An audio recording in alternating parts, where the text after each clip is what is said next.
What up, everybody? This your boy B-Rob, and I'm back with another edition of the Random Rounds with Rob podcast. First and foremost, I'd like to thank you, the listener, for coming back each and every week. And I'm dark as fuck. I'm gonna turn my light on.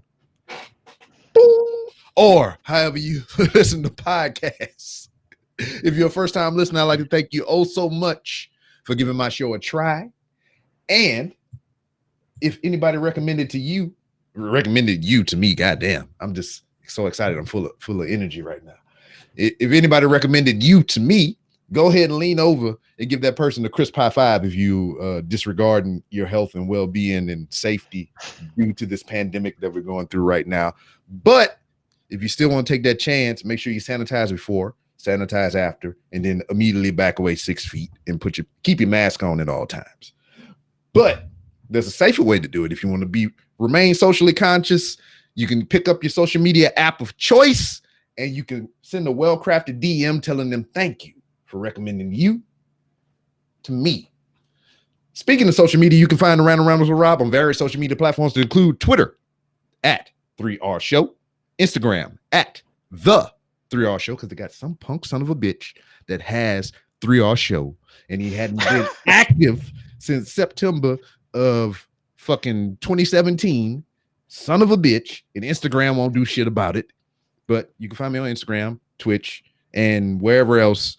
But if I forgot to mention the social media platform that you use, you can go to randomrob.com, and I got a whole slew of things to where all my things are at. And there's merchandise. There's merchandise on sale all March long. So all March long, my birthday month, you can find Random Ramblings with Rob merch on discount for the low, and you can support. You can have, if you like my wrestling show, Wrestling is Trash, I got beanies and shit. You can put it on my head right now. It's a little chilly in here. I'm bald. These gentlemen have lovely manes of hair. I have none. There. Hat on head. Now it's getting hot. Fuck it. But anyway, here we are. We're back. Well, me and Mike back. This guy just joined us. Goddamn Tonic Mole. I haven't seen this dude in a year. A year. It hasn't been a year. It felt like it was longer than that. No, because it was when I was launching my first comic, I think. Yeah. And that was a year ago. And you're already on volume 4, so you're moving hella fast. Yeah. So yeah, welcome to the fold. I wanted to talk to you and freaking pick your brain and whatever, because that's how we initially met. You was on Twitter spitting facts and jargon. I think it was even before Infinity War came out, or it was in between Infinity War and Endgame. So it was either one of those. And you were spitting some hypotheticals and everything. And I like where you was going. I was like, hey man, we can't limit this to 240 characters. We got to get some voice to voice going on and whatnot. So here we are. We got Tonic. We got Mike. Hey, look, I did it right the first time. I used to go the opposite direction. And we're gonna just wrap Wandavision. We had the season finale yesterday as we record this, and so that breaks the 24-hour embargo with us and the internet, saying that we can't do spoilers for 24 hours. Oh so, man, that was terrible. Hey man, that's just, you know how the internet is.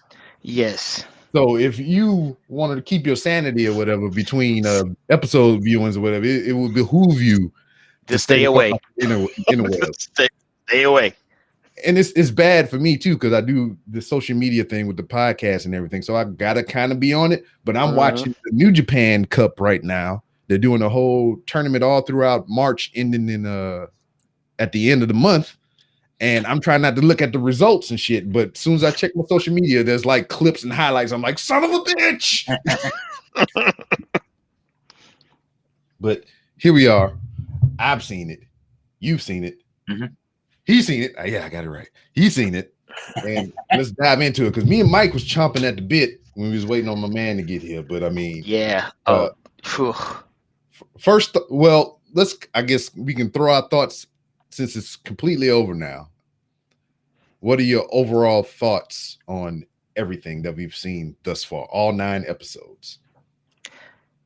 I think this was great, but I hope they don't do it again. You mean with these characters or just in general? This format.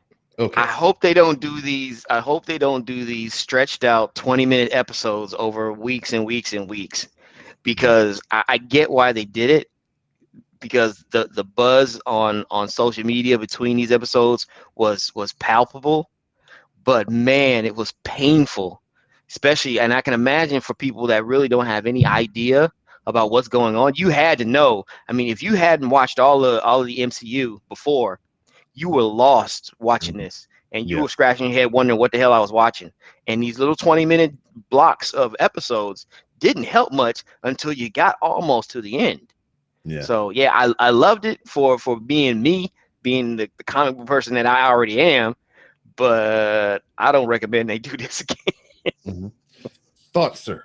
Okay, so yeah, I'm similar. I it's probably my favorite MCU thing in a long time, but at the same time, like the first 3 episodes were just like setting up tone or something, and at first I was like, oh, this is pretty rough, because they didn't take the retro sitcom super seriously. Like if you watch retro sitcoms don't take themselves seriously in retrospect. Not exactly, but you could watch an episode and enjoy like the Beverly Hillbillies like still today. Whereas them, they were like, yeah, but we're not really a retro sitcom. We're just setting up. So for me, I was like, if the whole episode's going to be retro sitcom, it has to be as funny as a real one. So those first couple of episodes was pretty rough. But then as it wound up, then it got better. But like, I agree with him that if you know that this is House of M and all these different stories, you know where it's going, so it's probably even more interesting. But if you're going in not knowing about the comics it's based on, you'd be, or even in the MCU, either one, you'd just be, it would be so much more painful to wait 5 or 6, hell, almost the last episode before anything became clear. And so, and I do think that this one was made more for the more extreme comic book fan than it was, because there's things that I didn't even understand. Like their references were crazy, like the most weirdest off in left field references. What did I say, Rob? I said the guy that was doing the research for the Easter eggs in this show, that dude needs a raise, because they were everywhere, and you had to be a real Marvelite to dig through all that stuff. Is even the commercial, Marvelite. A Marvelite? Whoa! I'm patenting that Marvelite. TM Marvel. Oh yeah, man. I mean, shit, and I thoroughly enjoyed it, because I mean, here we are again. We have 2 gentlemen here that have vast knowledge, or some knowledge of the source material, whatever. I do not. My knowledge is totally based on the cinematic universe and old school properties like the X-Men television show, the cartoons on Fox, and Spider-Man on Fox, and all those things. That's what I'm familiar with, the visual media and everything. So to me, watching it overall, this 1 through 9, it was just like, you were right. I was like, what the fuck? I want more. I don't want to wait. Just give me all the things, because you were just teasing me, man. You gave me a little bit of heroin and it was just like, now go live your life normally. What? That's right. That's right. And and it was like cool, because I can, I got brains to pick from, and just people that say things that I kind of pick up on, and it's just like, I just want to know where the films are going to spawn from after this, because I believe the only reason that it was stretched out and paced like this was because how me and Mike talked about the last time. They just kind of want to give you enough respite between this and the next thing that's coming out. Yep. Yeah. Because I mean, they got to keep that train rolling, baby. Because 2 weeks, baby, and then it's Falcon and the Winter Soldier. Yeah. They're not letting up. 2 weeks. And tonally, it'll be totally different from this. I believe the format that you were speaking of that you didn't like, I think it only catered to this instance with these characters and just what the story they were trying to tell. Falcon and Winter Soldier, that's fucking goddamn Turner and Hooch Goddamn Starsky and Hutch. Yep. Buddy Cop all over it. All over it. All over it. I think And it'll be a nice refreshing change. Yeah, and I do hope they keep up, which I assume, because Mandalorian was based around these Western TV series, which was weird, kind of I wouldn't say risky, but experimental a little. And this one being WandaVision was another big experiment type idea. And I hope kind of. Yeah, I hope they stay away from formulas. Not necessarily repeating like WandaVision, but repeating the idea that they take some risks with how the shows are produced, so we kind of get different stuff. Yeah. It was kind of my problem with, I'm maybe the only person that had a problem with it, but with the Netflix Marvel, I liked a lot of the first season, but they had this formula that they would not break from. Like if you saw Daredevil, you saw all the others. And there's this thing that hasn't been in Mandalorian or WandaVision that is almost in every other streaming thing. And that's where two friends argue all the ways, no matter how ludicrous. There's always this like constant abrasive conflict. And they use that instead of plot, to where it's like no matter what one person does, the other one's infuriated, and it's every episode. But neither Mandalorian or WandaVision use that, and so they're much more enjoyable to watch. But yeah, I hope they stay away from those traditional streaming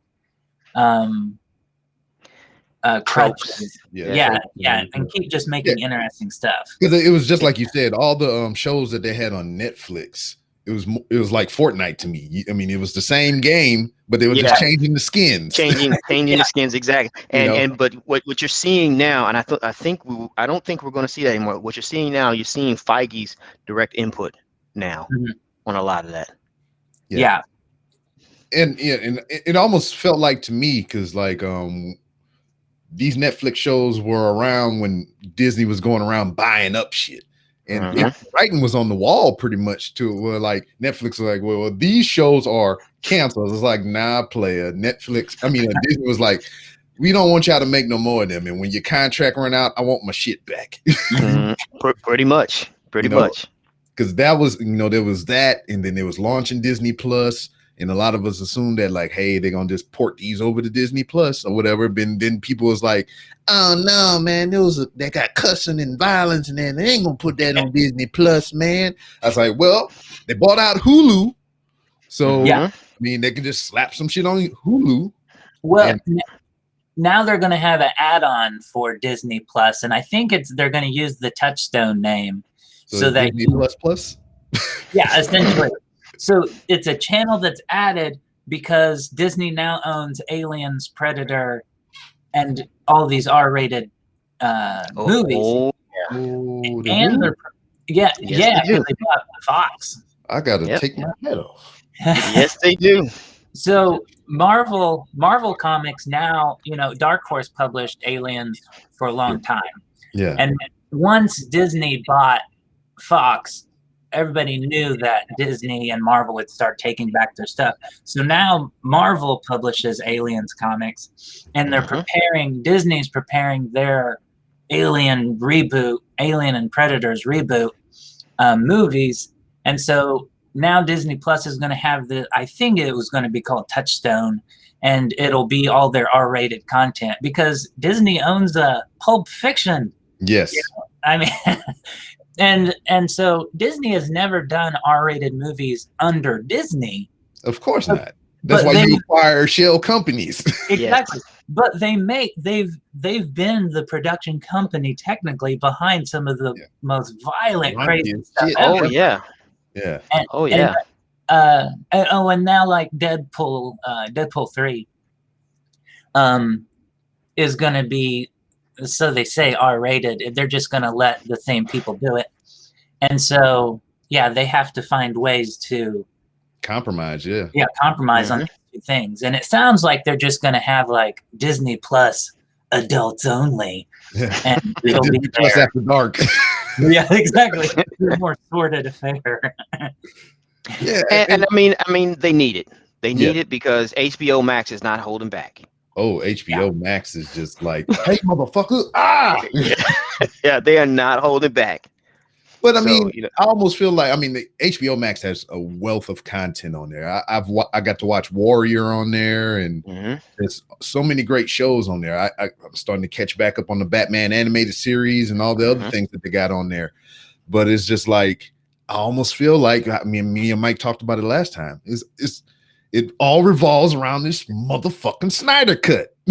Right. yeah. This bullshit that I keep constantly hearing about, and they're not showing me. And I wish they would just shut the fuck up. Just flash the release date all over the screen, more so than what they're doing. Because every time, instead of showing me the fucking release date and tell me, hey man, it's coming, and stuff, they just like, this is what Zack Snyder thought of this movie, and here's a clip of something new. I was like, bitch, shut the fuck up. You're showing me the whole movie. You know, is it? 2 weeks? 2 weeks.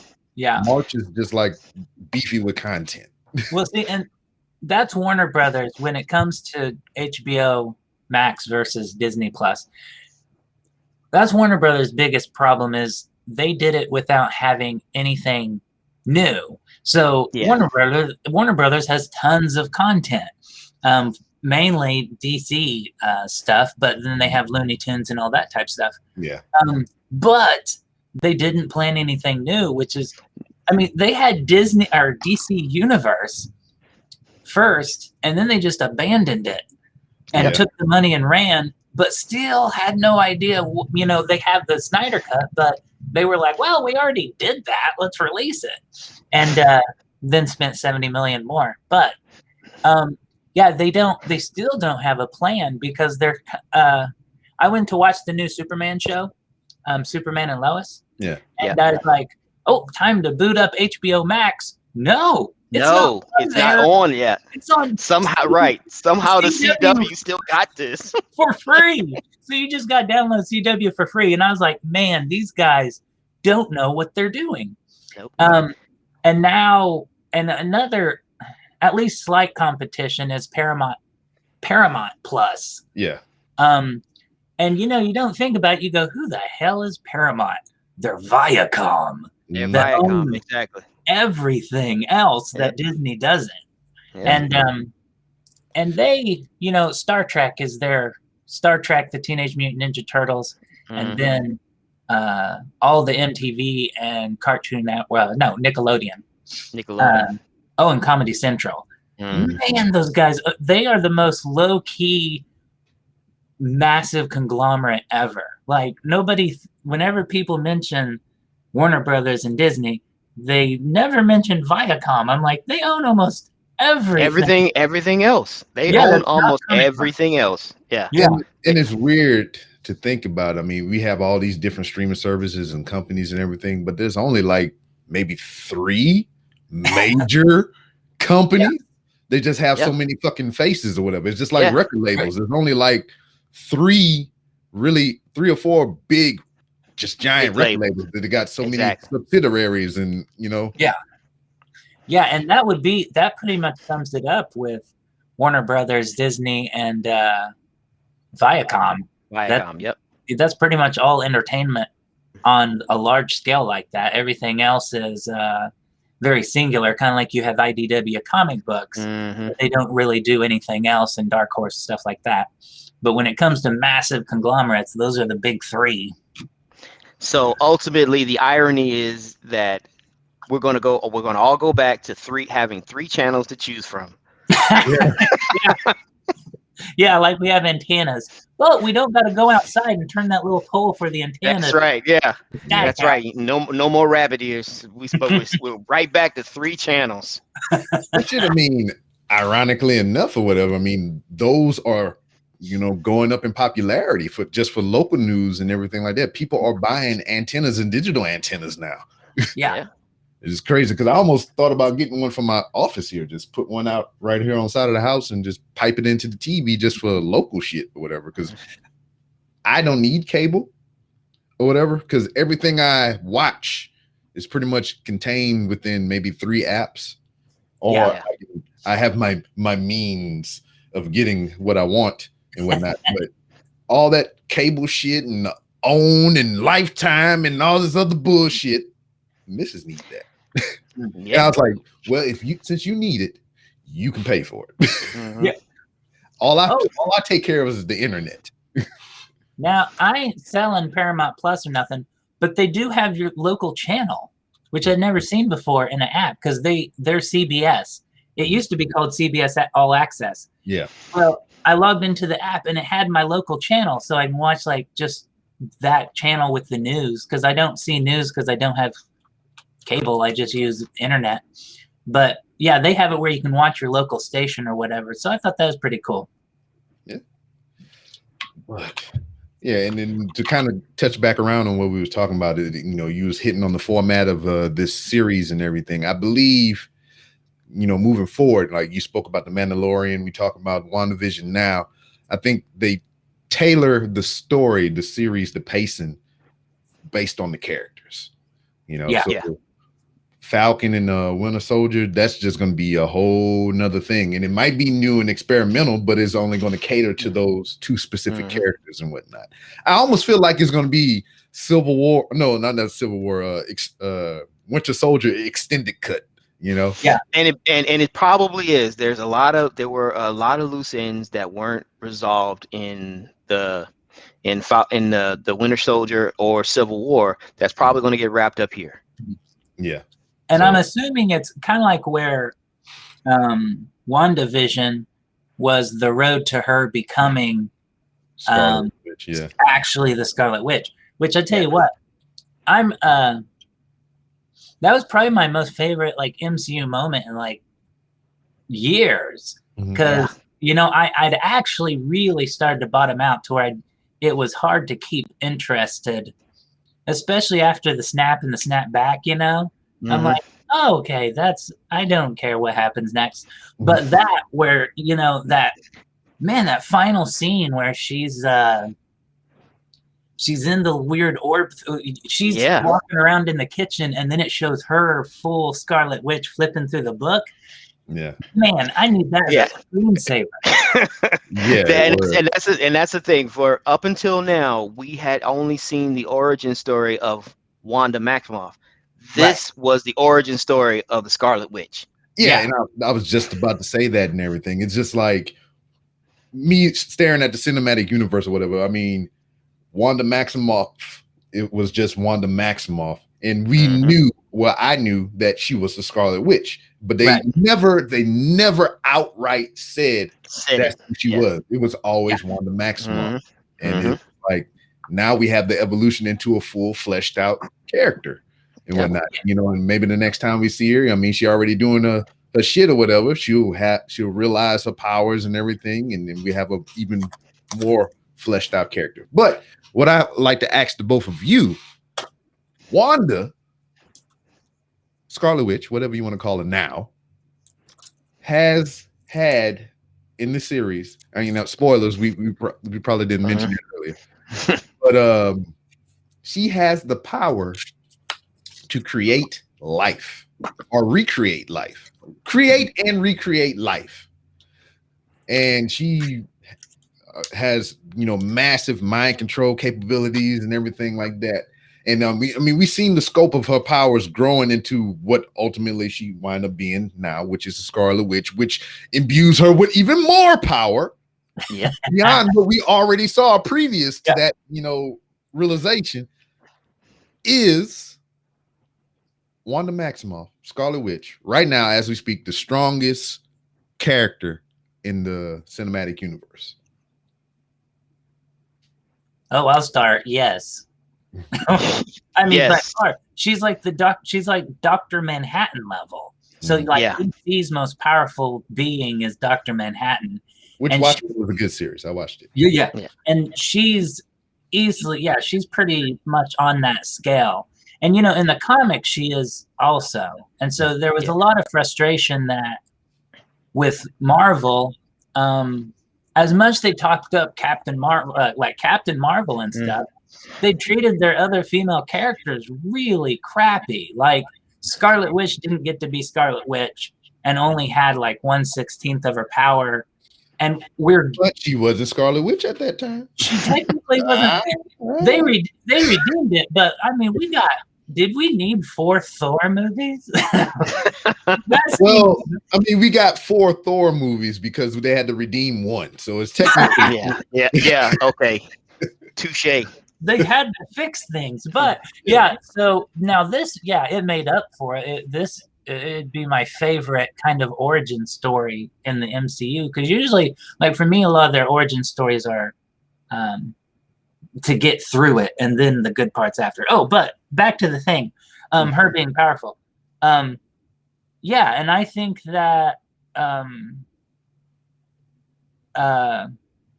hoping this leads to like a slightly different origin of her powers, because that was the big deal, where it wasn't only that she gained so much more power, but she was that powerful actually at the beginning. She created this whole little world before she even started sapping power from what's her name and all that type of stuff. Oh yeah. And so, though the funny thing is, she has the power of the snap, in theory, in her own already hand, and you're like, boy, if you'd done that, if you knew you were that powerful a movie ago, Thanos would have been doomed, because she could have just like snapped him out of existence. Yeah, but she's a woman, man. She's a woman, and she was all emotionally distraught, and she couldn't handle her emotions at the time, and she couldn't do shit. Right, and the Hulk was too. Okay, we better not get in. That'll just get me angry. So I'm going to make the argument. I'm going to make the argument that yes, she is extremely powerful, but what she creates within her sphere is not real. She has the existence of everything. Like when she built that town the way it was, the existence dependent upon her consciously holding it together.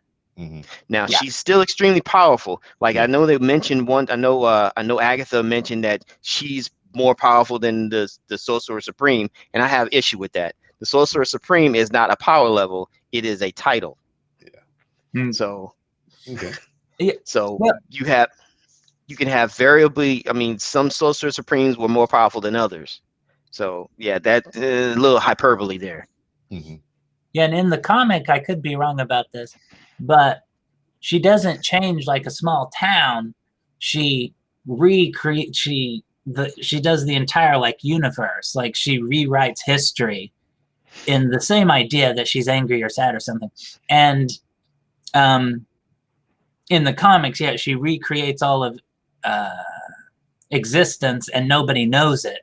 And so the Marvel universe is moving forward like everything's normal, and then they learn that she actually rewrote time and space to fit her own how she wanted things to go. And this was like a adaptation of that on a much smaller level. Smaller level, right? She pulled a Franklin Richards. So because with these movies and everything, whatever, you got to try and on some small levels to keep it grounded in reality. So and that's what I kind of appreciate about the movies and everything, because when you get into comic book lore and all kind of stuff, from what I've seen and heard of and whatnot, they be doing some monumental shit that I don't think would translate well on television. Hell, even at this point right now, with the realization of her powers and things that she has done in these 9 episodes or whatever, how that is going to affect characters moving forward or whatnot. Fuck it, let's send Wanda in there, let her do the shit, and we ain't gotta worry about nothing, right? Because she's all powerful. She make life and do all this other shit. She got the Necronomicon or whatever the fuck. Okay, here's the thing though, Wanda. Here's the thing, and this was mentioned. I was watching some commentary on this earlier, and they brought up a good point. Technically, right now, Wanda is a villain. None of the other Avengers are going to be going to her asking her for favors right now. Wanda's a villain. And Wanda at the end credit scene, we saw Wanda's not concerned with anything else right now except getting her boys back. Mm-hmm. And my guess, if I had to guess, so Vision is back. Yeah, Vision is back. Yes, he is fully realized in a new body. He just needs to paint his armor thing. Yeah. He needs a new skin. Yeah, and so they've almost brought back everybody who died. Yeah. And, but anyway, he's back, and now, of course, there was hints throughout WandaVision of mutants that she had powers before the interacting with the Tesseract. Is that the word? Yeah. So when she was a little girl, she had some form of powers, hinting more and more at the idea that she's a mutant, like the comics. And of course, everybody was hoping Magneto, who's her father in the comics, would have showed up, which no, they ain't gonna do that for a TV show. But no, I think that there's a possibility that her time with Avengers is over, and they're going to have her, in a way, lead into the X-Men and the MCU. Because, I mean, she don't really need to carry on with the Avengers. And being an outlaw character, well, so is Rogue and Wolverine and tons of the X-Men. Being an outlaw is not... The Avengers, you get kicked out. In the X-Men, it's how you get accepted into the X-Men. Cause a little bit of anarchy. Yeah. There is a big chunk of the MCU of individuals with powers but no explanation. Mm-hmm. So especially if you go through some of the episodes of Agents of S.H.I.E.L.D., there are a whole swath, and they tried to lump them all into being Inhumans at one point, but that was way before. There are still plenty of characters way before the whole Inhuman arc started. So people with powers have existed, and even if you ever get a chance to check out that outtake of the original end credits for the first Iron Man movie, where Nick Fury actually says the word mutants. Mm-hmm. There's a throwback there that they can use to say, hey, listen, these unidentified powered people that exist, that S.H.I.E.L.D. has a list somewhere of, that they don't know where they got their powers from. We can just stamp the name, boom, mutants on them. They've always been there. Yeah. And then that's what they got circulating around right now, that they're in development of like a movie or some type of series called The Mutants. Yes, just going to start taking over those characters and everything, and kind of fusing them in there and whatnot. So, I mean, that's cool. And I'm just kind of ready to see how these things play out on television. But my only thing is just like, for me, because I'm a movie guy, I'm the cinematic guy, it's just like replacing a lot of these characters that they had from the Fox properties. So, Mike, Blade. What the fuck? Wesley Snipes is Blade. Right. So now they got another Blade, and then they're gonna have to do a Wolverine guy, and Hugh Jackman is that. So it's just like those things that I'm looking forward to, just like excitedly and like begrudgingly, because it seems like right now that they are only casting people in roles that have a name, that have clout, that been in a ton of movies that I've seen already, and they're starting to reach the apex of what I like to say is like they reach their zenith as an actor. Whenever you see this person, he's not that character anymore. He's just that actor. Like Will Smith is Will Smith in every movie. Kevin Hart is Kevin Hart in every movie. The Rock is The Rock in every movie.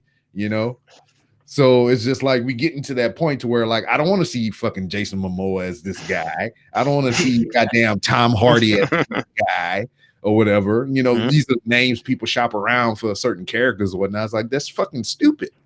Because one, he's Venom over there, and he's Aquaman over here. And that's another thing, because I'm just a movie guy. I don't like the cross-pollination and shit. I was like, hey, if you're on the Marvel side, you stay the fuck over there. If you're on the DC side, you stay the fuck over there. I don't want you being two and multiple characters, unless you do it the right way. Because I say that, and we have Chris Evans, who was the Torch, and now Captain America or whatever. And then we had freaking what's your boy name? Michael B. Jordan. Yeah, that was the Torch. And now he's killed. He was Killmonger. Yeah. You know. So if you were the Torch, you get to be one other character. Yes. As like a concession. No. Well, yeah, if you're the Torch, you put on ass load of muscle, then you become another character. Yeah. Now the good news on some of that is, so of course Disney owns X-Men movies. Right. So those movies are their movies. Mm-hmm. And some of them are being carried over. You know, Deadpool is still Ryan Reynolds. Yeah. So those two movies are being merged into the MCU, which is a lot easier because they never had a cohesive canon anyways. Like they didn't even fit the X-Men movies they were a part of. No. And so since it's so fourth wall breaking, he can just walk into the MCU and it's no problem. And I like that theory that, you know, fans were shopping around a while back when Stan Lee died or whatever, you know, replace Stan Lee cameos with Deadpool cameos and everything. Oh yeah. Yeah. You just pop up everywhere because I mean, you know, from the last movie, he has that capability with the talisman. Oh yeah. He is canon X-Men lore. So he exists in that lore. Yeah. So yeah, he can show up anywhere. And I make a prediction though. I guarantee you we will see Charlie Cox come back as Daredevil. I would hope so. I hope so. I believe they will. And there's still that rumor going around that he's going to show up in the next Spider-Man movie. Mm-hmm. Yeah, there was that, and then there was also all the other bullshit about the other Spider-Man of old. Yeah, I think that one's dying now, though. Yeah. Well, I think even if they were, the fact that Flash is doing it for certain and Spider-Man coming out in the same year, it would just, you know, it wouldn't be worth doing if, you know, the Flash doing it and exactly. And I told Mike this last time we talked, man. It was just like, I thought that was the coolest shit ever to have the Flash from the movies show up on the TV show. And I was like, I didn't even watch that whole Crisis on Infinite Earth because, like, I'm so far removed and behind on. I've never seen none of that shit. So I just like, I catch the Cliff Notes, and that was the only thing that I seen. I mean, I know they brought back all the old Supermans and shit, and then the guy Wolf wound up being the Superman in this Lois and Superman, and I was just like, it's fucking cool. Yeah, they can do some shit like that because I mean, to think about it nowadays, that is, you know, copyrights and who owns what and all this stuff. That shit would be so fucking hard to do with a lot of different things now. But I mean, it's starting to disappear because motherfuckers bought everything. yeah, pretty much. But that took me to no end to see the Flash from the movie meet the Flash on the television show, and I was like, man, you need to do more of this, like especially with this Disney Plus shit, how they doing these series and everything. I would love to see somebody from the movie world come down just like, hey, what's up, cuz, and just go on by the business. You know, you don't have to stay there for the whole season and everything. And I love, going back to WandaVision, what they did with the Quicksilver character from the other movies or whatever. I mean, he wasn't even really, but they used that actor. Yeah, that was smart smart marketing. Yes, it was fucking brilliant. And I wouldn't be opposed to that. If they're not taking the actual people to play these characters in their new vision, I would like to see them have, you know, roles as other people. I wouldn't be opposed to that. Well, Mark Ruffalo is going to make a cameo appearance in She-Hulk. Yes. So he's going to show up there. There was a rumor that the big reveal at the end of Scarlet Witch was supposed to be Doctor Strange. Supposedly to lead over. That's like all the Spider-Man's going to be in the new Spider-Man movie. You know, that's what that was. Now, I would be surprised if Disney doesn't bring in as many of the Fox X-Men actors. You know, some will be hard because they're either 90 or they kind of like Hugh Jackman. Yeah, getting him back in will be. I guarantee you they're trying. But it would be really hard because he left with this legendary award-winning movie. And it's funny too, because it's just like, not to cut you off, but it's just like they're not only trying to get him back, it's just Ryan Reynolds by himself. Yeah. He's like, I'm trying to get him back. I don't give a fuck. If y'all can help, that would be cool, but I'm trying to get him back. Yeah, I would be surprised if WandaVision having the X-Men Quicksilver wasn't testing, like how do people react positively or not? And of course, it was very, very positive. So I'd be surprised. About to have Apocalypse's Moon Knight, so right. Yeah, that's right. Yeah. I keep saying that because I look at your poster every time. I would be surprised if they're not. Well, and of course, they have two stacks of casts. The original cast were arguably more successful than the young. I like the first class people, but they still have those two to choose from to kind of merge this MCU type deal. I don't know how story wise, but I definitely think Stewart is done. Yeah, I think Logan was it for him. I think he's done. He's got Star Trek Picard. Yeah, I think, and I don't think that shows. Well, I mean, seasons. He went all out. Yeah, he went all out. Mm-hmm. Yeah, and I want Hugh Jackman back as Wolverine. I just loved how he did it. And I feel like they won't do better. Like, no. I mean, you could do a more accurate Wolverine. I just have no faith in them to do so. So I'm like, hey, let's stick with a known quantity. This already worked.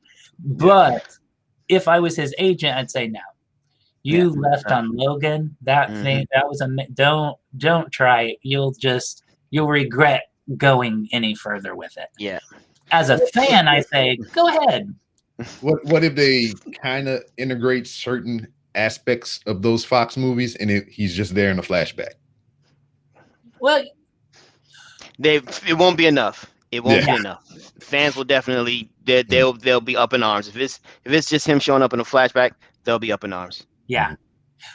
And of course, when Wolverine is the property, so he can't be just a flashback. He's going to get there will be a Wolverine movie. There has to be a solo because it's a $1.5 billion movie with just Wolverine. Well, I mean, it's just there's so many layers to that guy as well. I mean, where do you want to start with this dude? Yeah.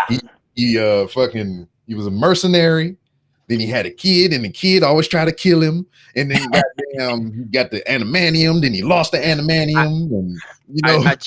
I just worry that they get into the same routine that Fox got into. Spider-Man. And then all of a sudden, all of the X-Men all the X-Men movies become Wolverine and his amazing friends. And the X-Men. Yeah. Well, that's pretty much, X-Men in the past 20 years slowly become, there was that cartoon called Wolverine and the X-Men. And the X-Men, you're right. Yeah. And for me, I think they should have loose threads that connect the MCU and an X-Men universe, but handle the X-Men universe as its own property, which is what they do with the comics. They cross over with the Avengers. There's just those moments where they cross over, and then between then they both do their own thing. Yeah, because I would love to see like a Wolverine solo, a Jean Grey solo, and all that, and then the X-Men. Right. But no more Han Solo. No Han Solo spin-offs. But having those solos and then the X-Men join. I think because the Avengers is running on fumes to some degree, like they don't have a lot of their major characters to introduce. And I think there's the appetite for the 21 movies in a row was strong because it was building towards this thing. But once you finally have the smorgasbord, I think the appetite to see Avengers do it again is less, that they need the X-Men to carry on. Yeah, and I kind of feel like this is how it relates to with the Call of Duty games and everything. Mm-hmm. They have 2 companies that make these games, but they rotate. So this year you have this game, and then the next year they'll take off while the other company take over the game, and they'll do this off. And I can kind of see that what you're saying to your point. So this phase will be, you know, just the little side stories and companion stories with, like, you know, the Winter Soldier and Falcon, and then we got the freaking origin story somewhat of Black Widow. I mean, because this is old shit apparently. You know? This is before, because she's dead now. And then Loki's dead, and then you have Loki's misadventures or whatever with some old shit. But everything that we would be getting with the mutants properties and everything would be new. So as you're saying, it's just that rotation. So the Marvel stuff with the Avengers and all this stuff will be back here while they move the mutants and stuff in the forefront. And then once I guess they reach their crescendo at that end, and when they start to make that switch again, they meet up in the middle. They have a little bit of crossover, then they split back up. New Avengers characters and everything. Yeah. We got freaking Monica's daughter. I keep forgetting the name. So she's in new powers now. Spectrum. Yeah, Spectrum. Yeah. Spectrum. So we have that character. That's a whole nother character that you can do something with. And then, you know, we got so much shit. So much shit. You even got Wu as a sub character or whatever. You can do shit with him. People been begging for that, and that's just like so much shit. You know, so much. Yeah, they've got options, and I think that was the plan. I think the plan was they wanted to break away from the format of the first three phases. And Feige's already said that after this last one, there are no more phases. So how they're going to do things is just basically they're going to build there will be the interconnecting narratives, but you won't be able to there won't be a stack of movies leading to an ensemble film anymore. You'll have to jump between movies and the TV shows and whatever else have you to build out the entire universe, and then maybe there'll be a large movie somewhere within there, but it won't be this large pyramid that leads to this particular point anymore. Okay. Kind of sad at that, but I mean, still. Yeah, that's a little bit, yeah. But you know, I understand that because they, you know, folks tend to get familiar, and familiarity breeds. Tropes. Exactly. So they want to get away from that. So people are always wondering what's next, what's coming next. And I think that with these shows that are coming up with WandaVision, first you get WandaVision and then that style, and then everything shifts gears again with Winter Soldier, and then everything is going to shift gears again with She-Hulk, and then everything's going to shift gears again. So you'll never get comfortable with a certain quote unquote Marvel formula. Yeah. So hopefully it works. Yeah. I mean, to go back to the Wolverine thing or whatever, I'm not only excited for, you know, whatever they try to do with that character, but I want to know who the fuck gonna play Sabretooth. Because if you have one, you gotta have that. Yeah. Even if he just comes around every once in a while and beats Logan ass on his birthday and just going off somewhere, I got to have it. So I know you don't like this, but it better not be Hugh Jackman recommended Tom Hardy. No, fuck him. No, I'm just. I mean, don't kill a messenger. I tolerated the Venom movie because I mean his accent is crazy there, and he almost sounds handy-capable at certain point. He's like, yeah, I do my job well. And he's like, you suck. I was like, no, I don't like this. I think it was a big misstep of putting him in that role. And yeah, I didn't want it. But I mean, I still enjoyed the film. Yeah. But they could, as we say, it was okay, but it could have been better. And it could have been better. But hey, man, I mean, honestly, who else would you put in that role for Sabretooth other than Jason Momoa, Tom Hardy? Thank you. Come on. Jason Momoa is a big dude, and not just a big dude. We don't want another Triple H in that role. He's a big dude that can act. You know, let's give him credit. Dude can act. He's got range. But it's just like, to me, it's typecasting him. But I can't be mad at a person, at a man, at a human being for, you know, taking opportunities that's presented to him, you know? Yeah. Because he always either this Viking pillaging, plundering motherfucker or some kind of Native American Samoan guy character scream, you know, Dude was Conan, which is nothing wrong with that. But it's just like, dude, I'm over it now. I love having the unknown and not well-known people play characters. I love that shit. Because at one point in time, to me, I didn't know who the fuck Hugh Jackman was until he was Wolverine. You know, I didn't know who the fuck Chris Evans was until he was Captain America or whatever. Yeah. But I mean, I know they not to discredit their work previous to, because he was in Scott Pilgrim, and I watched that not too long ago. I was like, oh fuck. Yeah, he was in that too. Is his damn Chris Evans and Brie Larson and all. So they was in this movie. I didn't even know it, and I watched it. You know, back when Marvel was hungry, back in the day when the first Iron Man movie, they were willing to take risks, and they took a big risk with Robert Downey Jr. But now that they're cranking out billion dollar flicks, I don't think they're in the market to take that kind of risk anymore. Which is ironic, because their biggest problems now is that they are not taking risk. And really, I'd argue they took risks like on social media maybe, but if someone said who's the right person to play Iron Man, there's only one living human that can play him, and it's Robert Downey Jr., because he just is that dude. And that was kind of their philosophy for the first couple of waves, was who's the only human that is that person, and they cast them. But kind of like Thor is impossible to cast because he's so ludicrous. This big muscular blonde haired guy, but one existed, so they cast him. Who's the most Boy Scout human on the planet? Chris Evans. And they're like, make him Captain America. That makes perfect sense.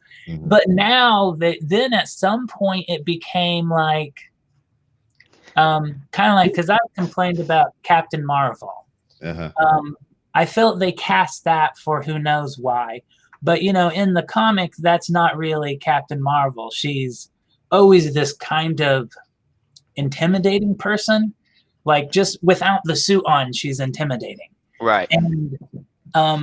And so they cast it, and it I mean, I thought the movie was fine, but I looked at, you ever seen that Terminator? Oh, I was just about to say that. In hindsight, old girl that played the Terminator in Dark Faith, that would have been a good. That would have been a good Captain Marvel. Yeah, I agree. Right. And when I watched that movie, I was like, man, you see the suit on her. If she was Captain Marvel, that had possibly been my favorite movie. Because she just, as the Terminator, looks like Captain Marvel. And I was like, come on, how did they miss that? But and I'm kind of, and so then that's where I'm worried about X-Men, because I'm like, oh, they're not at their strongest on the casting front to some degree. Though I remember thinking back with what was that, Guardians of the Galaxy, and I was going to say, right before it came out, I was like, "Oop, this is the end of Marvel's run." And so I don't take my own opinions too, I take them with a huge grain of salt, because I'm wrong a lot. They I have to give them credit there. They did take a risk with Chris Pratt.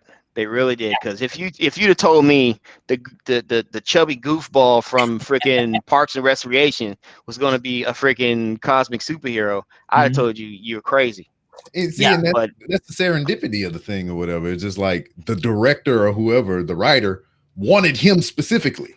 He's like, I want that guy. He's like, even if he doesn't lose the weight, I want that guy. Yeah. So I mean, it just depends on who's willing to fight for who, and who has the vision for a certain individual. Yeah, they took Chris Pratt and put him through the 6-month Marvel workout program. Yeah, and then it's getting to a point to where like there's such a big machine or whatever. It's just like there's actors with status that just kind of throw themselves at it. It's like I'll do one. Yeah. We got Angelina Jolie and Keanu Reeves just like, well, fuck it. Yeah, well, Marvel's still the hottest ticket in town for actors. There's a lot of cred to saying that you've been in a Marvel movie. Yeah, and also with a lot of these actors or whatever, is like they have kids. It's like, oh, I want to do this for my kid. And I want to be a superhero for my kid. It's just those things that they got a bomb ass agent and then weasel their ass in there. And the one I'm kind of excited about that's coming is the martial arts one. What's the name of that? Shang-Chi. Shang Liu Kang, Marvel style. Liu Kang, Bruce Lee, Marvel style. Yes. Yeah. That's what I'm interested in or whatever, because I love all the martial arts and whatnot. So the guy that they chose for him or whatever, he campaigned for it himself, and then he got the role. He did. So that was cool. He did. I like to see shit like that. If if you think he's the man for the job and they ain't really talking, hey player, what's up? But the only exception I have to that rule is the motherfucker they chose for Blade, because he did the same thing, and I'm still upset. I'm still salty about that. Yeah. But it's okay. My man's got chops because he killed his role as Cottonmouth. He killed that role. And he got killed in that role. And then he got killed in that role, right? And I just like, so he was in Luke Cage. He don't need to be Blade now. This is not working for me because I'm just he had his shot. Yeah, you had your chance. Get the fuck out of here. But I hope that Shang-Chi redeems Marvel martial arts, because man, the Netflix movies and Blade, and Blade, Blade 3 was a train wreck. Let's just Snipes ain't want to be there. Yeah, Snipes didn't want to be there. He was phoning it in. They were already telling him that, hey, you just here to hand off to Ryan Reynolds, and they were going to run from there. But he didn't even want to open his eyes in one scene. They had to CG him opening his eyes. How cool he was with this shit. They had 2 alternate endings because he didn't want to fall with a lot of shit. So there's a redemption that has to be there. Because Iron Fist was not the movie that everyone thought it was. No, and that Iron Fist should have been the first martial arts extravaganza for Marvel. But it wasn't. But they got this motherfucker that was hot off of Game of Thrones, and they're just like, oh yeah, they're gonna bring the Game of Thrones people over here. Yeah, we got this shit on lock. And then it was poo-poo. That's a whole discussion of itself.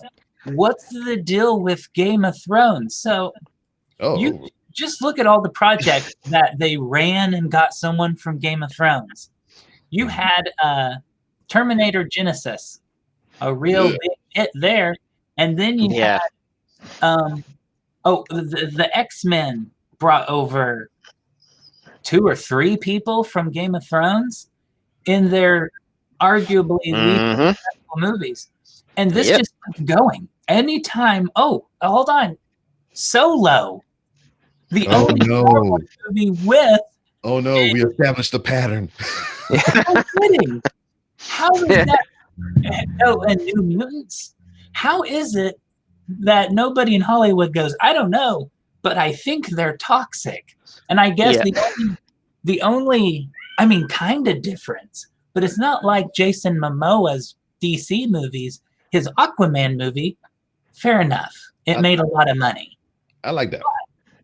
But it's not like his like Justice League was a home run or anything. No. But and Jason Momoa, a home run that they had to throw more money at it to kind of re-release it and everything, because it's just $70 million to release a direct-to-video director's cut. Yeah, that the director was like half there for anyway. Yeah, and it is funny that he's remember when they're like, it's finished, and he's like 2:14, and then he's like, I need $70 million to finish it, and it's going to be 4 hours long. And I was like, what is going on with this thing? We'll find out soon. But so yeah, you've done seen the whole movie by the time it come out for real. And putting shit on it every day. We've seen half of it, I guess, maybe. I just hope that this movie is everything. This movie needs to be one of two things. This movie needs to be either total garbage or everything the Snyder Cut people want it to be. Yeah. Because either way, no one's going to, there's not going to be any, if it's not, there's never going to be a definitive end to the insanity of these folks and their nuance in this whole freaking movie to be something that it wasn't. Yeah, I wanted to fail kind of so they can just shift and change their whole direction on things.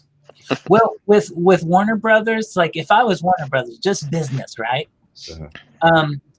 They only have one fan base left, really. Like, I didn't like much of any of the DCEU movies. I liked Wonder Woman and the first one, yeah, I didn't like even Man of Steel. I love Henry Cavill as Superman. I actually love the casting mostly of the DCEU. But even Superman or Man of Steel has those moments where I go, ugh. And they're too much for me. And that's the writing. That, you know what? The cast is good, but they don't write to these characters. And that's what kills me. It's professional wrestling. You got a hot character, but they book them like trash. Right. Exactly. Yeah. And so, but having said all that, they obviously have Warner Brothers don't know what to do. It has the CW, and then it had the DC Universe TV series. Now it has like 5 competing universes of movies all fighting each other. They have Joker, and then they had the Birds of Prey come out. That was essentially like producers from Birds of Prey was attacking Joker. And so you have all these production companies that hate each other trying to make DC movies, and the fans it's up in the air. So Warner Brothers made other people pay for Joker because they didn't, let's stay away from that, and put all their money into Birds of Prey. Joker made $1 billion, but they didn't get it because they had other production companies pay for it. They went all in on Birds of Prey that made $200 million. So it's just a cluster of bad decisions. They don't know which way to go. If I was AT&T who came in late in the game, I'd say, here's the deal. The only thing we know that has a fan base at all is this whole Snyder movies. It's divisive and arguably bad. But if you don't know what you're doing, the Warner Brothers has no idea. Finish it. Just finish it. Them do these 3 movies. Who cares? Just to end this thing and put it out of this, out of our misery. Yeah. But do the Flash movie, do the Cyborg movie, and then call it done. Yeah. But no, I think they're going to Warner Brothers has been digging a hole for a decade, and I don't think they're going to stop that anytime soon, because now I think the Flash, they're going to try to merge. There was the hint that they were going to try to merge like the CW stuff with the movies. Yeah, we was talking, and all this type of stuff, and it's like, it's just not. If Disney pulled off something that arguably, I think if they ever ended the MCU, they wouldn't be able to do it again because they're struggling with Star Wars. You know, there was this one property with Kevin Feige, and it was lightning in a bottle. And my biggest fear is Disney getting this idea that, we can do no wrong. It's like, no, you can do, you can only do one thing right. There's a difference. And and Warner Brothers, most companies, it's not just Warner Brothers, but think that it's easy and have tried. But I mean, there's nothing, the MCU's never been repeated by anybody else. Yeah. And Warner Brothers, even they knew that everyone knew that Warner Brothers was trying. I mean, their movie universe was trying to imitate what happened with the MCU.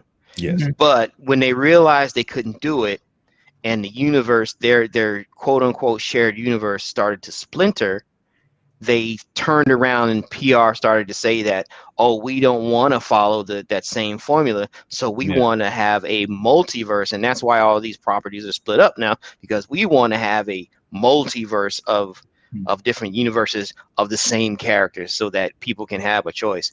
Well, what they wind up doing is just splintering their fan base. Right. You know, no one fan is a fan of everything. Yeah. You know, and that's a problem. Yeah. The MCU, an MCU fan is an MCU fan. They're a fan of everything.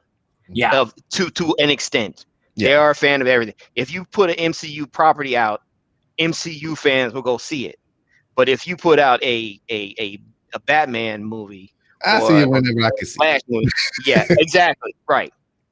And I just watched The Joker last month.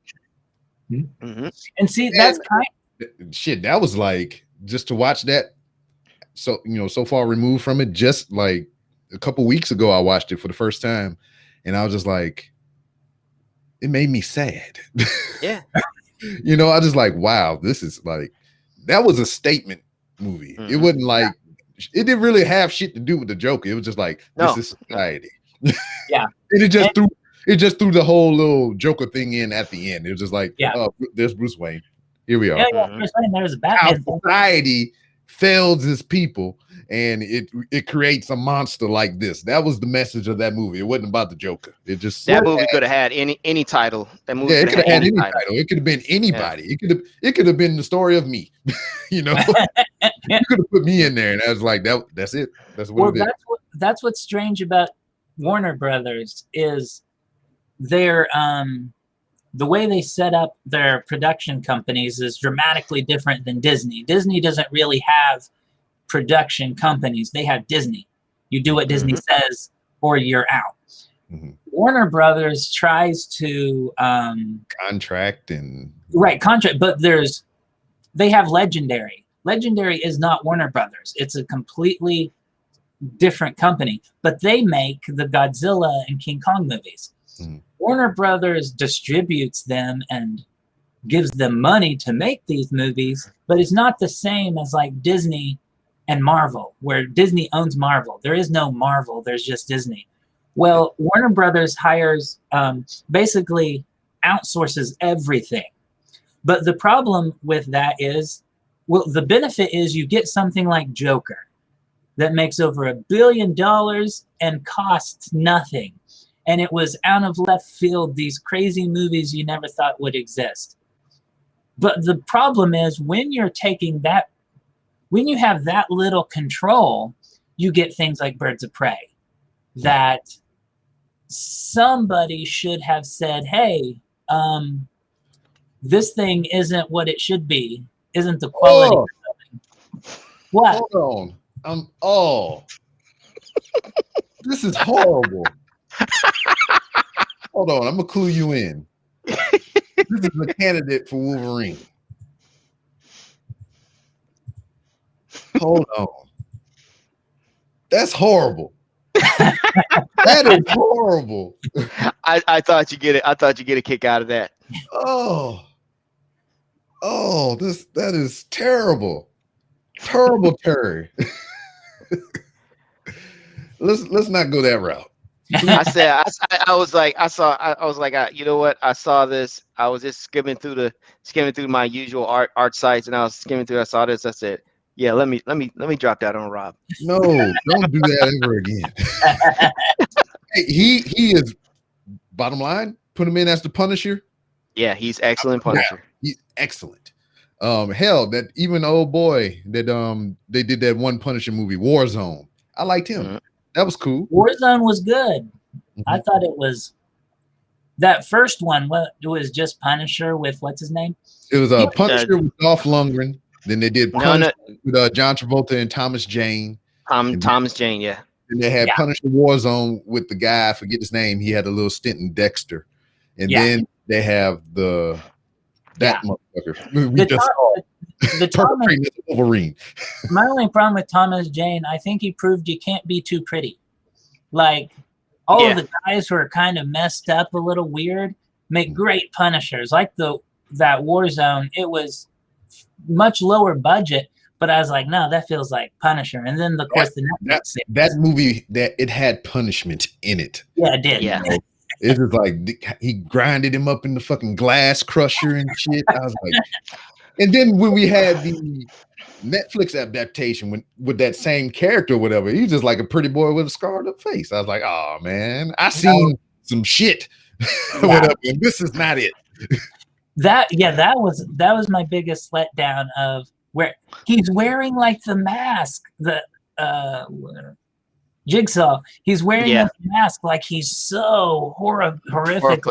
Right. And then he takes it off and you're like, what? Yeah, he's just got a scar, Yeah, the scar. Yeah, it's like he got weed whacked in the face or something. That's right. But I tell you what, my man in the Netflix Punisher, what's his name? He that was actually Bethel. He actually played that very well. For me, it felt like a little bit Thomas Jane and a little bit of my what's his name from Warzone in one character. Yeah, and that's what I appreciated. There was a little bit of both. You know, he could be a little cerebral, and he could also be ruthless. Yeah, that is true. Because the Warzone was good, but he was pure. Yeah, punishment.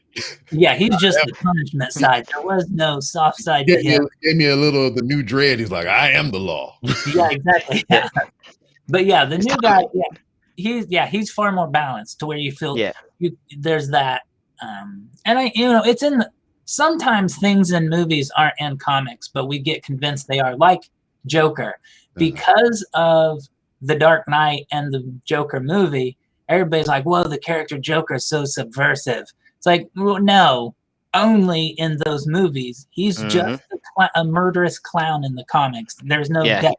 Yeah, there really is. There really isn't. And it's a fun creation. There's no explanation.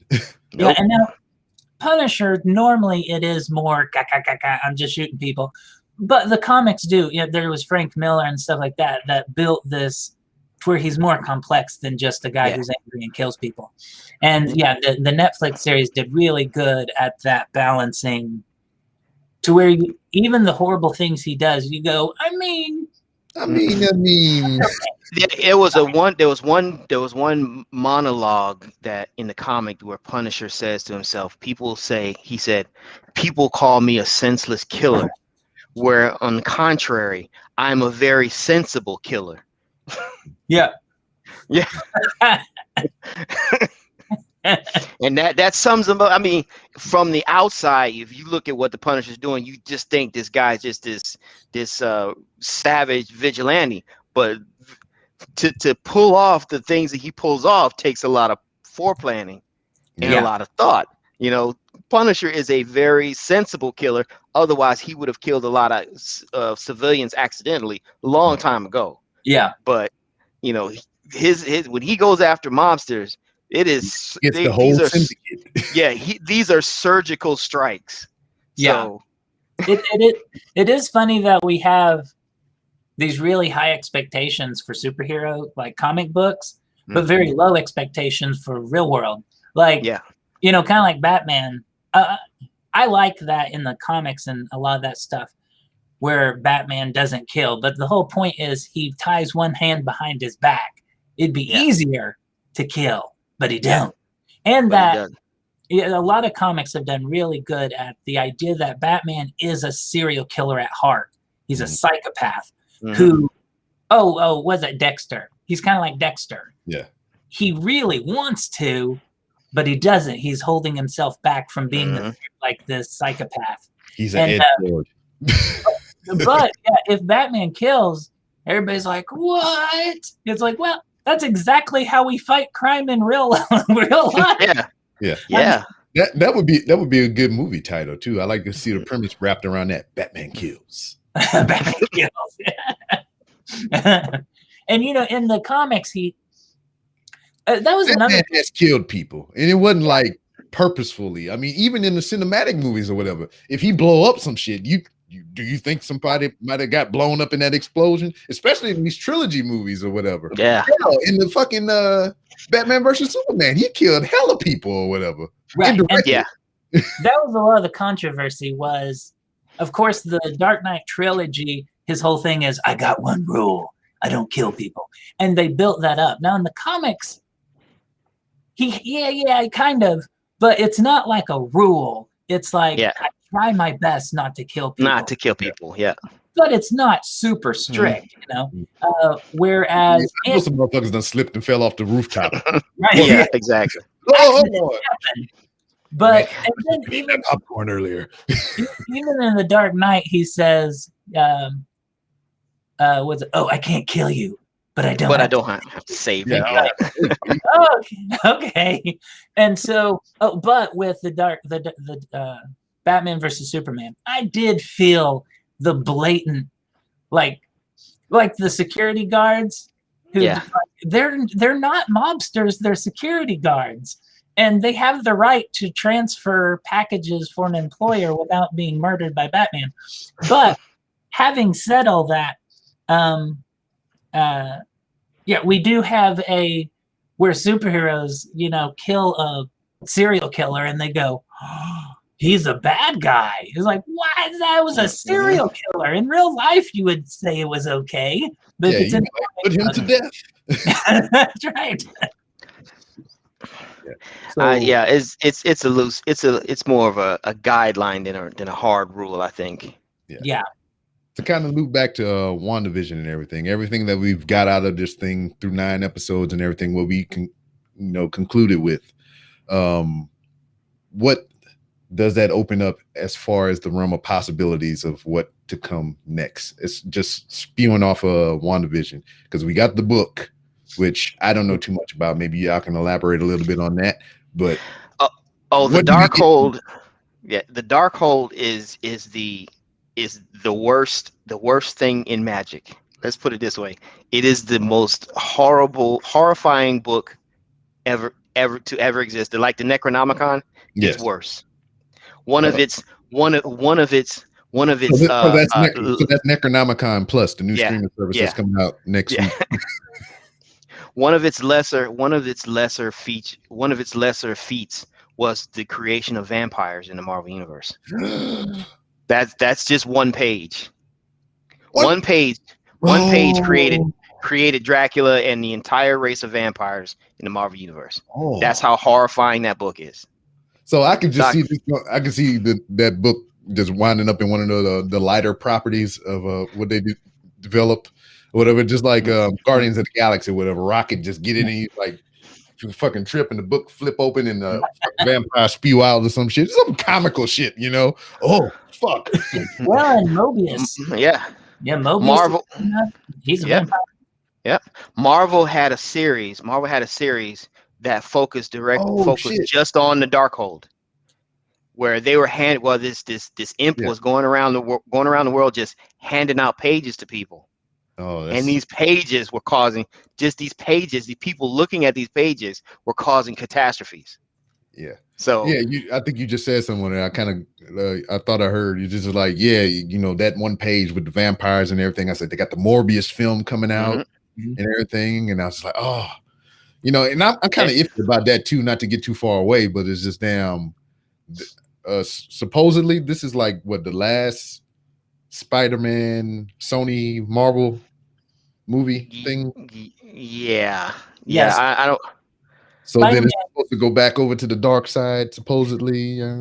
Well, I think that Sony is, you always got to keep in mind there's a contract being debated, and so Sony, the contract has one more Spider-Man movie, and Venom and Mobius was never merged with Sony's MCU movie of Spider-Man.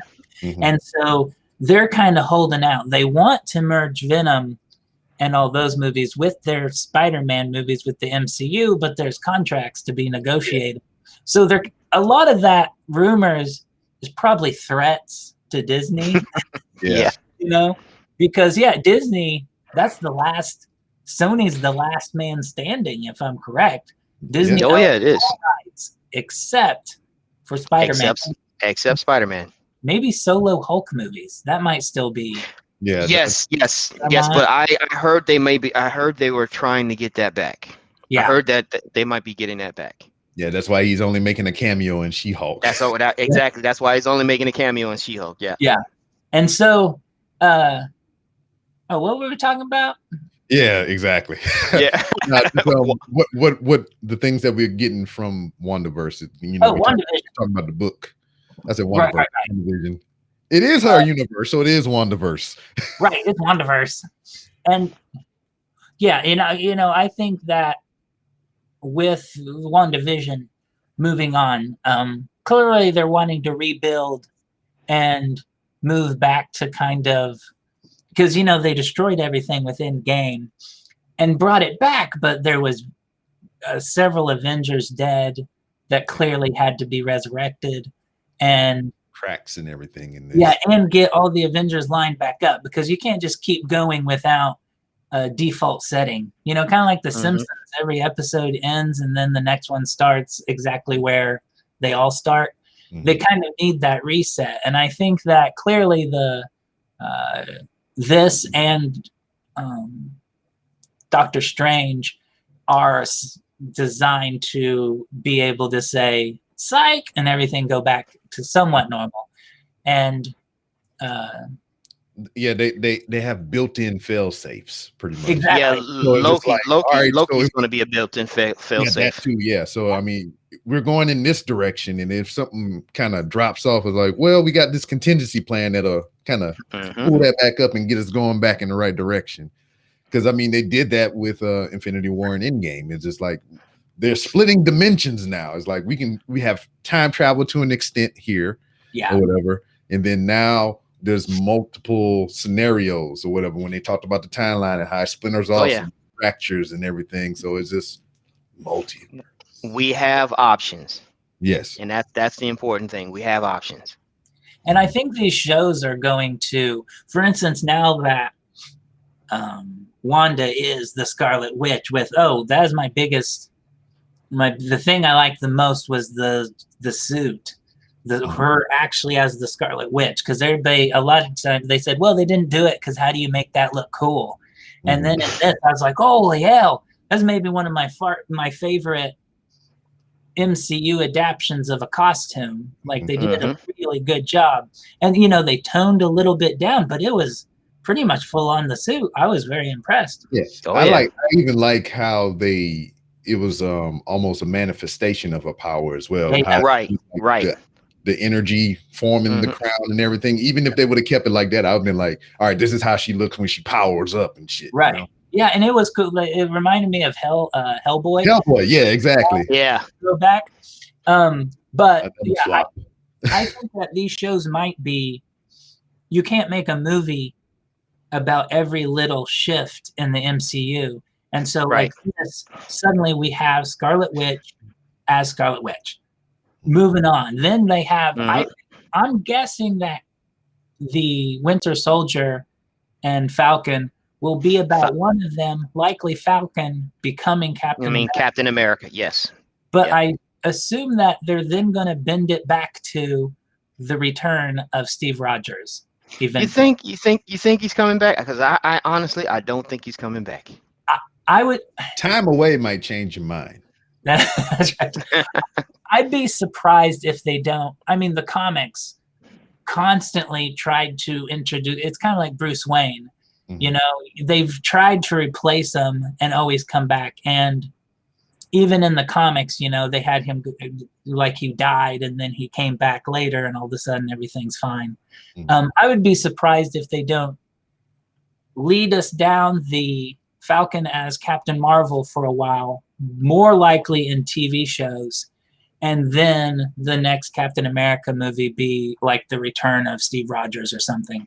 But there's a lot of contracts there. I was going to say it all depends on where Chris Evans is, and he had a hit movie with Knives Out. So yeah, right. I mean, he's not. We're hurting for work. Yeah, and that's another thing too, is just like time away might change his mind, because like he can go off and make his films and do his directorial debut and write some stuff and everything, all while this other stuff is going on. And then they come back to him later. He's like, well, I've done everything that I wanted to. All right. Why not come back? Visit an old friend, or at least make a cameo appearance. Yeah, because Robert Downey Jr. don't look like he's doing too much of nothing since he left. I mean, I know he enjoying the break and everything, but Doolittle was poop. And I don't know what else he got on the horizon. He might just be sitting on a cloud of money, just chilling out, doing what the fuck you want to do. But I mean, I would bet more Iron Man comes back than even Steve Rogers, because there's no way Robert Downey is going to be sitting watching these movies going, it's fine, I'm fine, I don't need to be in them. No, he'll want to come back, and it makes a lot of money. But look at Christian Bale. He's he's an abrasive guy, and he's like he's not sentimental exactly, and even he said it felt like his heart hurt when he knew he never saw the. I don't think he's even watched his own Batman movies, but for someone else to play Batman, that he regretted not doing it, even though he still thinks it was the best idea. But it was hard for him not to return, and there was rumors that he might return in The Flash, and that ended up not being a thing. But I think even when someone like Christian Bale can even have hard time staying away, the chances we don't see all of these guys come back would be a big surprise to me. Even if it's just a flashback or something like that. Or even like, I mean, we have all these possibilities with the book, time travel, the freaking multiverse or whatever. It can just still be them, just in a different incarnation of that character in another multiverse. Hell, we can get the Hell Hydra back, Captain America. That would be great. That would be the one I come back for. I'll be like, I'll come back. Hell Hydra. I would say I wouldn't think that Chris Evans or Robert Downey Jr. would sign another movie. No. These will be cameos if at all. Because it's hard work. And it's a lot of commitment. It's a long-term commitment. So we got the possibility of vampires. We have some connection to Ghost Rider, I believe, right? Because of that book. So we got that going on. I forgot about Ghost Rider. Yeah, I only knew about it because of the guy that plays it on the television show said something about it after that episode. He's like, yeah, maybe I shouldn't have left the book under my mattress. And now that'll be so far, Marvel's made a big deal about, well, our TV shows are canon until they're not. So far, they've said it, but never proved it. Like they've never actually crossed over. They disproved it to where they have Cottonmouth playing goddamn Blade. well, like with Agents of S.H.I.E.L.D., that was what's his name, Perlmutter, who were keeping the movies and the shows separate. And now that he's out of the picture and Feige runs everything, Feige's trying to repair that bridge now. But I don't know how much of. I think Agents of S.H.I.E.L.D. has probably run its course, and that's why the movies, instead of focusing on S.H.I.E.L.D., now they have Sword.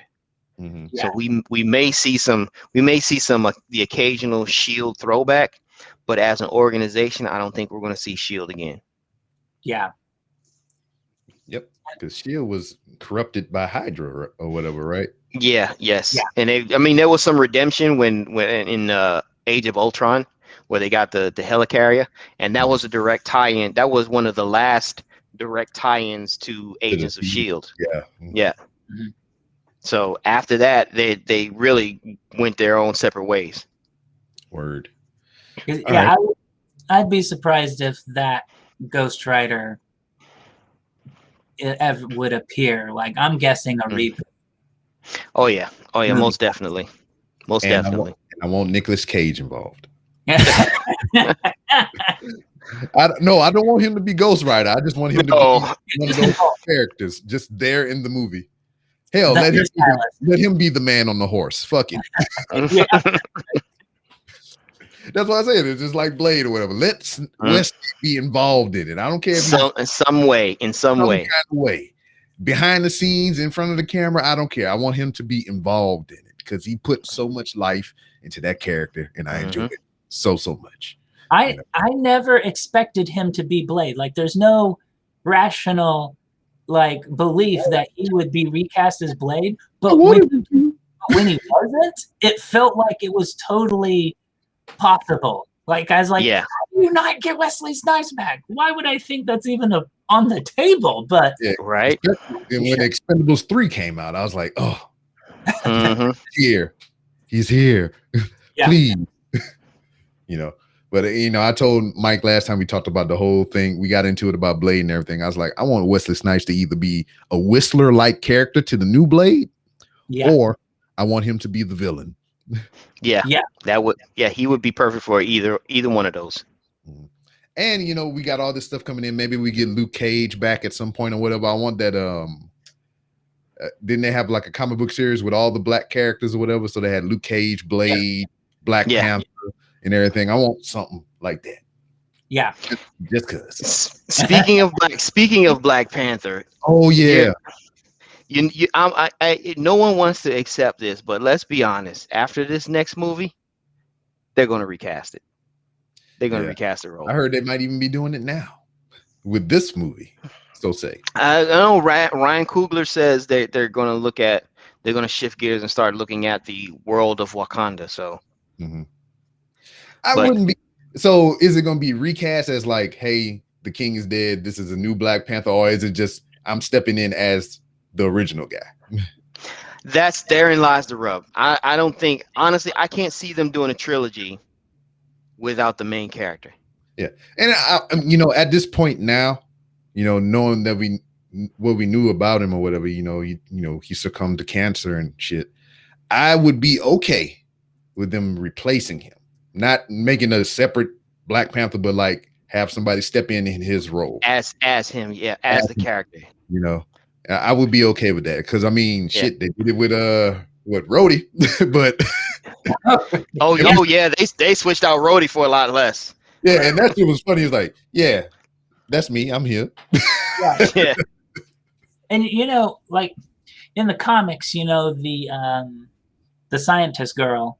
Yeah, Shiri. It goes to his sister at one point while he's off doing shenanigans and everything. Yeah, she becomes Black Panther in the comic books. I think is in 2008 or so in the comics. She is Black Panther, and I think that I'm assuming the next movie is going to be that. They're already kind of talking up. My only problem is they didn't know this was going to happen. Yeah. They didn't know she would be at least that she would be fit. She was I liked her as the character in the first movie. However, if you were casting for someone who was going to be the next Black Panther, I feel like you would have went a different direction instead of casting for the scientist girl that makes the stuff.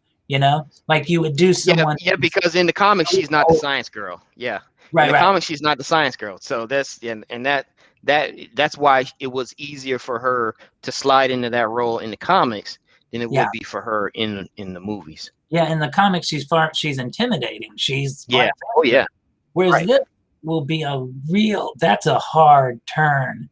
Yeah. And so, but it's their, that's they don't have a lot of choices without full-on recasting, which would be, I don't think they can do it. That would just because it changes the chemistry even just between those two characters. Exactly. So it'd be pretty, and when they have so many now, and I always felt that Endgame, Infinity War, and Endgame coming right after the first Black Panther.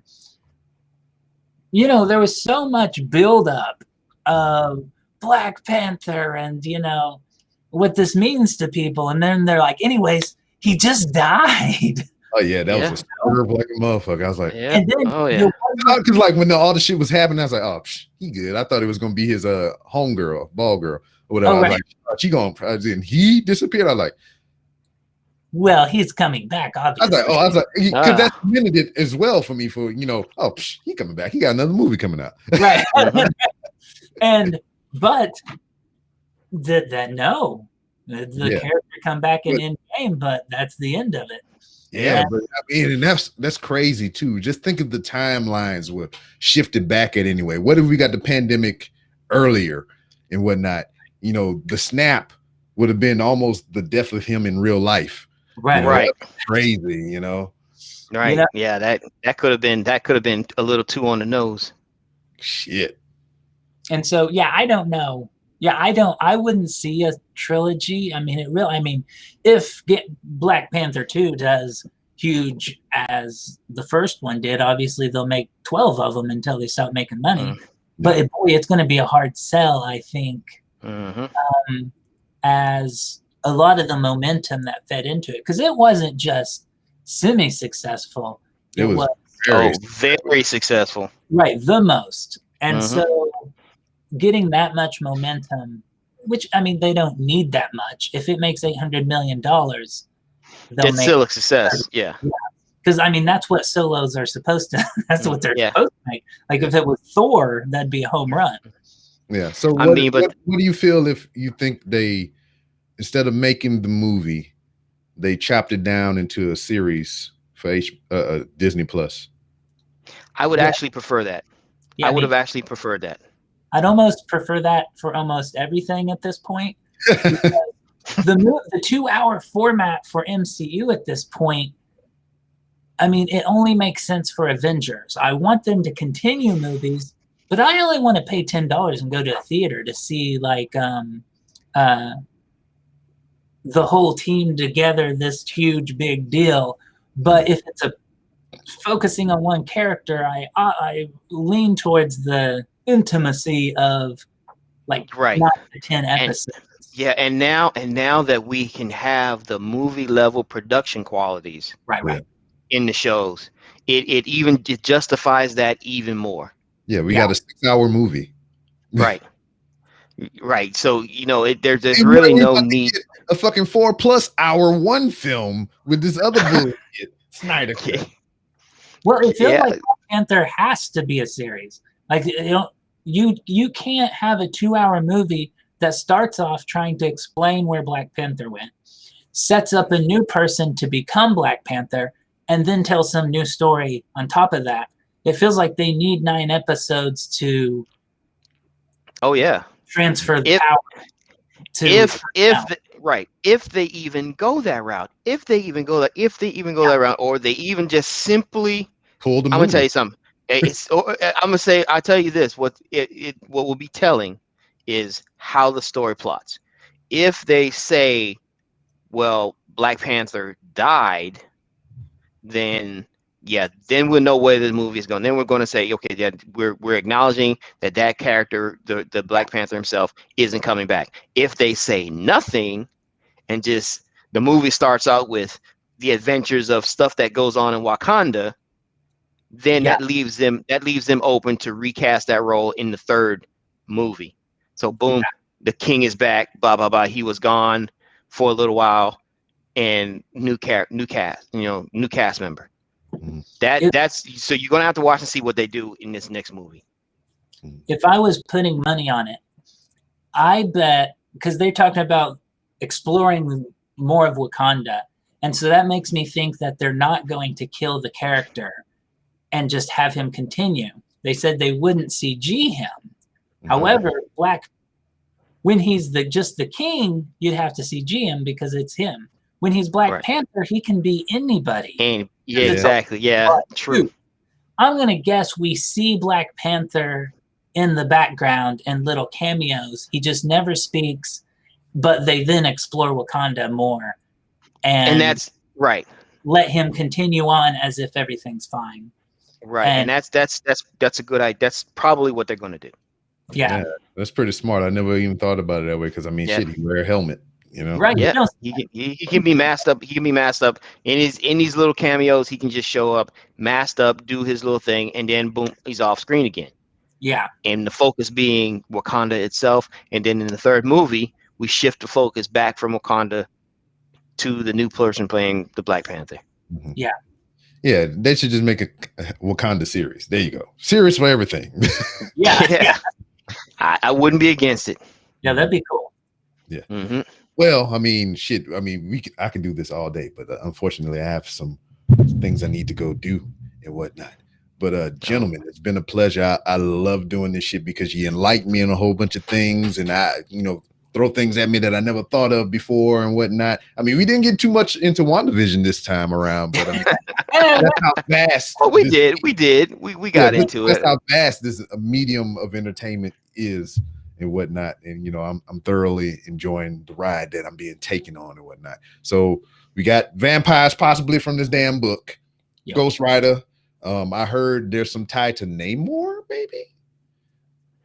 Everybody wants to tie stuff to Namor. Oh my goodness. Everything is Namor. Wakanda. Oh, there's a character in the background, Namor. No. I feel like Namor would be the last movie in the MCU when they're just coming to an end. It will be Namor. Yes. They'll go, okay, here you go. Because it is hard when you got Aquaman and Namor is the weird looking elf one. Yeah, they really need to keep those. They really need to keep people's thoughts far apart. Right. Yeah, from Aquaman. Yeah, you don't want to cast against Jason Momoa as this giant dude. But your fish guy. The same reason there will never likely be a Wonder Man movie. Why? They got plenty of characters. No need to muddy the waters. Yeah, exactly. Speaking of confusion and muddying waters, what's the difference between Miss Marvel and Captain Marvel? Miss Marvel is the stretchy one, right? Or yes. What is that? All right. She's the Inhuman. She's the Inhuman. But Captain Marvel was Miss Marvel originally. Yes. And then there was Marvel and all this other crap. Yes. Right. So Marvel is the Kree captain. Originally, that was his name. So Carol Danvers worked as a science assistant for Marvel when he was in disguise on Earth, and when he became a Kree, they discovered he was a Kree, blah blah blah, had his powers, and her body got melded with Kree DNA in some accident, and she got powers because of the blending of their DNA. Yeah. So that's when she took the name Captain Marvel or Miss Marvel to honor him, and then eventually that became Captain Marvel, which of course Spectrum had that name Captain Marvel for a while when Kara was gone for a while. Yeah. So that name's been handed around quite a bit. And Rogue, Rogue gets her flight and her strength because she killed from Captain. Stole her powers. Yeah, stole her powers. Yeah, thief. Yeah, pretty much. Yeah. But gentlemen, like I said, I can do this all day, but gotta go. Let them know where they can find you on social media, all the wonderful things that y'all producing and got going on and whatnot. And do that shit. You go first. Oh, me first. Okay. Me first. At the Tonic Mole is me on Twitter. I got my comic Saving the World #4 is going on both Indiegogo and Kickstarter, and you just go to those sites and type in Saving the World, and I'll be pretty high on the list. And or you can go to my Twitter at the Tonic Mole, and I post links. I spam them like crazy. Mm-hmm. And that's pretty much me in a nutshell. Yeah, so you got comic books that he made from his own mind with his hands and everything and shit. So there's 3 volumes already out for consumption, and they're working on the 4th one right now. So check him out at all the places he said. Mr. Davenport. All right, so the Marvel Universe Online project. We are a huge pitch project for an open world action RPG set in the Marvel Universe. We're doing our design concepts and our community project, which employs commissions from fan artists all over the community. and we can be found on Twitter at just look for the Marvel Universe Online, or our webpage, www.themarveluniverseonline.com. We're on, like I said, we're on Twitter, we're on Facebook, we're on Instagram. Come check us out. Check out the website, give us your comments and opinions, and that's us in a nutshell. Yeah.